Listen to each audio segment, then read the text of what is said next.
Vida de los Santos de Alban Butler, 19 de julio, San Vicente de Paul, fundador de la Congregación de las Misiones y de las Hermanas de la Caridad. Aun en los periodos de mayor decadencia religiosa, cuando los hombres parecen haber olvidado totalmente el Evangelio, Dios se encarga de que surjan en la cristiandad ministros fieles, capaces de reavivar la caridad en el corazón de los hombres.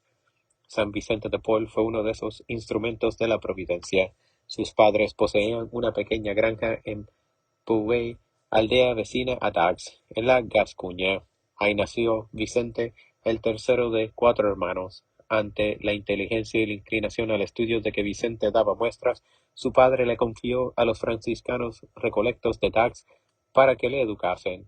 Vicente terminó sus estudios en la Universidad de Toulouse y en 1600, a los 20 años de edad, recibió la ordenación sacerdotal. Lo poco que sabemos sobre la juventud de Vicente no hacía prever la fama de santidad que alcanzaría en el futuro. Se dice que hizo un viaje a Marsella, que estuvo prisionero en Túnez y que logró escapar en forma muy novelesca. Pero estos sucesos han sido tan controvertidos y plantean tantos problemas que lo mejor que podemos hacer es ignorarlos. El propio San Vicente cuenta que en aquella época lo único que le preocupaba era hacer carrera. Logró obtener el puesto de capellán de la reina Margarita de Valois, al que estaban anexas las rentas de una pequeña abadía. Según la reprobable costumbre de aquel tiempo, vivía en París con un amigo cuando ocurrió un suceso que iba a cambiar su vida. El amigo con quien compartía sus habitaciones le acusó de haberle robado 400 coronas y como todos los indicios estaban en contra de Vicente, empezó a esparcir entre sus conocidos el rumor de que su compañero era un ladrón. Vicente se contentó con negar el hecho diciendo: «Dios sabe la verdad». 6 meses más tarde, cuando Vicente había soportado la difamación con increíble paciencia, el verdadero ladrón confesó su fechoría. San Vicente relató más tarde el suceso en una conferencia espiritual a sus sacerdotes, pero habló en tercera persona, para hacerles comprender que la paciencia, el silencio y la resignación son la mejor defensa de la inocencia y el medio más apto para santificarse gracias a la calumnia y la persecución. Vicente conoció en París a un virtuoso sacerdote, Pedro de Berulle, quien sería más tarde cardenal. Berulle, que le profesaba gran estimación, consiguió que aceptase el cargo de tutor de los hijos de Felipe de Gondi, conde de Joigny. La condesa le eligió como confesor y director espiritual. En 1617, cuando la familia se hallaba en la casa de verano en Folleville, Vicente acudió a confesar a un campesino gravemente enfermo. Como el mismo penitente relató más tarde a la condesa y a otras personas, todas sus confesiones anteriores habían sido sacrilegias y debía su salvación a la bondad de San Vicente. La condesa quedó horrorizada al oír hablar de tales sacrilegios. La señora de Gondi era una buena mujer que, en vez de encastillarse en la ilusión de orgullo, por la que tantos amos se desentienden del cuidado de sus criados, comprendía que estaba ligada a sus servidores por los lazos de la justicia y de la caridad, que la obligaban a velar por el bien espiritual de su servidumbre. Las buenas inclinaciones de la condesa ayudaron también a San Vicente a caer en la cuenta del abandono religioso en que vivían los campesinos de Francia, de suerte que la condesa le convenció fácilmente para que predicase en la iglesia de Folleville e instruyese al pueblo sobre la confesión. Tras los primeros sermones fue tan grande la multitud de los que acudieron a hacer su confesión general que Vicente tuvo que pedir ayuda a los jesuitas de Amiens. En 1617, por el consejo del padre Berruyer, Vicente renunció al cargo de tutor para encargarse de la parroquia de Chantillon-les-Tombes. En el desempeño de ese puesto consiguió la conversión del conde de Rougoumen y otros personajes que llevaban una vida escandalosa, pero al poco tiempo retornó a París y empezó a trabajar con los galeotes de la Conciergerie. Fue nombrado oficialmente capellán de los galeotes, de los que estaba encargado el general Felipe de Gondi, y su primer cuidado consistió en predicar una misión en Burdeos en 1622. Por entonces comenzó a circular la leyenda, cuya veracidad no ha sido probada, de que Vicente sustituyó una vez a un galeote en una galera. La condesa de Joigny le ofreció una renta para que fundase una misión permanentemente para el pueblo, en la forma en que lo creyese conveniente, pero Vicente no hizo nada por el momento, ya que su humildad le llevaba a creerse incapaz de semejante empresa. La condesa, que sólo encontraba la paz en la dirección espiritual del santo, le arrancó la promesa de que nunca dejaría de dirigirla y de que la asistiría en la hora de la muerte.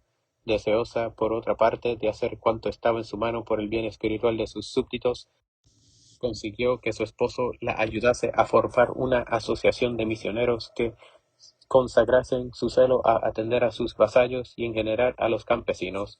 El conde habló del proyecto a su hermano, el arzobispo de París, quien puso a su disposición el edificio del antiguo colegio Pons-et-Fons para alojar a la comunidad. Los misioneros estaban obligados a renunciar a las dignidades eclesiásticas, a trabajar en las aldeas y pueblecitos de menor importancia y a vivir de un fondo común. San Vicente tomó posesión de la casa en abril de 1625. Como lo había prometido, el santo asistió a la condesa en su última hora, pues Dios la llamó así 2 meses después. En 1633, el superior de los canónigos regulares de San Víctor regaló a los misioneros el convento de San Lázaro, que se convirtió en la sede principal de la congregación. Por ello se llama a los padres de la misión unas veces lazaristas y otras vicentinos. Se trata de una congregación de sacerdotes diocesanos que hacen 4 votos simples de pobreza, castidad, obediencia y perseverancia. Se ocupan principalmente de las misiones entre los campesinos y de la dirección de seminarios diocesanos. Actualmente tienen colegios y misiones en todo el mundo. Cuando murió San Vicente, la congregación tenía ya 25 casas en Francia, el Piamonte, Polonia y aún en Madagascar.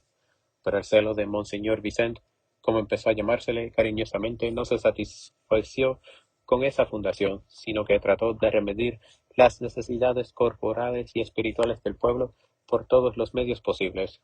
Con este fin estableció las cofradías de la caridad, la primera de ellas en Chantillon, cuyos miembros se dedicaban a asistir a los enfermos de las parroquias. Tal fue el origen de las Hermanas de la Caridad que San Vicente fundó con Santa Luisa de Marillac. De las Hermanas de la Caridad se ha dicho que tienen por convento el cuarto de los enfermos, por capilla la iglesia parroquial y por claustro las calles de la ciudad. El santo organizó también la Asociación de las Damas de la Caridad entre las señoras ricas de París para conseguir fondos y ayuda para las obras de beneficencia.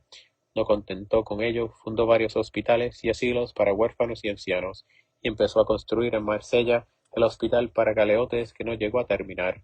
Para financiar todos esos establecimientos encontró generosos bienhechores y dejó fijadas reglas muy sabias para su administración. Igualmente redactó un plan de retiro espiritual para los candidatos al sacerdocio, un método de examen de conciencia para la confesión general y otro para deliberar sobre la vocación. E instituyó una serie de conferencias sobre las obligaciones cléricas para remediar los abusos e ignorancias que descubría a su alrededor. Parece casi increíble que un hombre de humilde origen, sin fortuna y sin las cualidades que el mundo más aprecia, haya podido realizar solo una tarea tan extraordinaria. Al saber San Vicente la miseria que reinaba en Lorena durante la guerra en esa región, consiguió en París una suma fabulosa de dinero para socorrer a los habitantes. Además envió a sus misioneros a predicar entre los pobres y enfermos de Polonia, Irlanda, Escocia y aún de las Hébridas. Su congregación rescató en el norte de África a 1.200 esclavos cristianos y socorrió a muchísimos otros. El rey Luis XIII mandó llamar al santo para que le asistiese en su lecho de muerte, y la regente Ana de Austria le consultaba acerca de los asuntos eclesiásticos y la concesión de beneficios. Sin embargo, San Vicente no consiguió persuadir a la reina en el asunto de la fronda a que hiciese renunciar a su ministro Mazarino por el bien del pueblo. Gracias a la ayuda del santo, las benedictinas inglesas de Gante pudieron fundar un convento en Bologne en 1652, pero esta colosal actividad no distraía un instante a Vicente de su unión con Dios. En los fracasos, decepciones y ataques conservaba una serenidad extraordinaria y su único deseo era que Dios fuese glorificado en todas las cosas. Por increíble que pueda parecer, San Vicente era un hombre de carácter belicoso y colérico, según lo confiesa él mismo.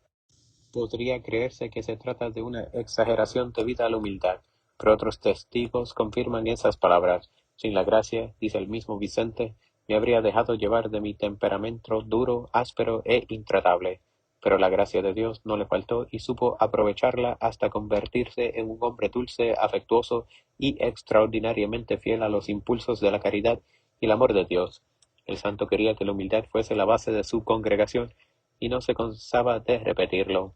En cierta ocasión se negó a admitir en su congregación a dos hombres de gran saber, diciendo: «Vuestras habilidades están por encima de nuestro nivel y pueden encontrar mejor empleo en otra parte. Nuestra gran ambición es instruir a los ignorantes, mover a penitencia a los pecadores y sembrar en el corazón de los cristianos el evangelio de la caridad, la humildad, la mansedumbre y la sencillez». Según las reglas de San Vicente, los misioneros no debían hablar nunca acerca de sí mismos, porque tales conversaciones proceden generalmente de soberbia y fomentan el amor propio. Era muy grande la preocupación de San Vicente por la rapidez con que se divulga el jansenismo en Francia.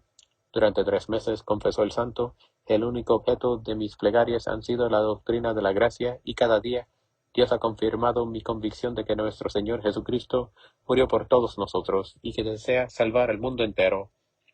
Él mismo se opuso activamente a los predicadores de la falsa doctrina y no toleró que permaneciera en su congregación ningún sacerdote que profesara sus errores.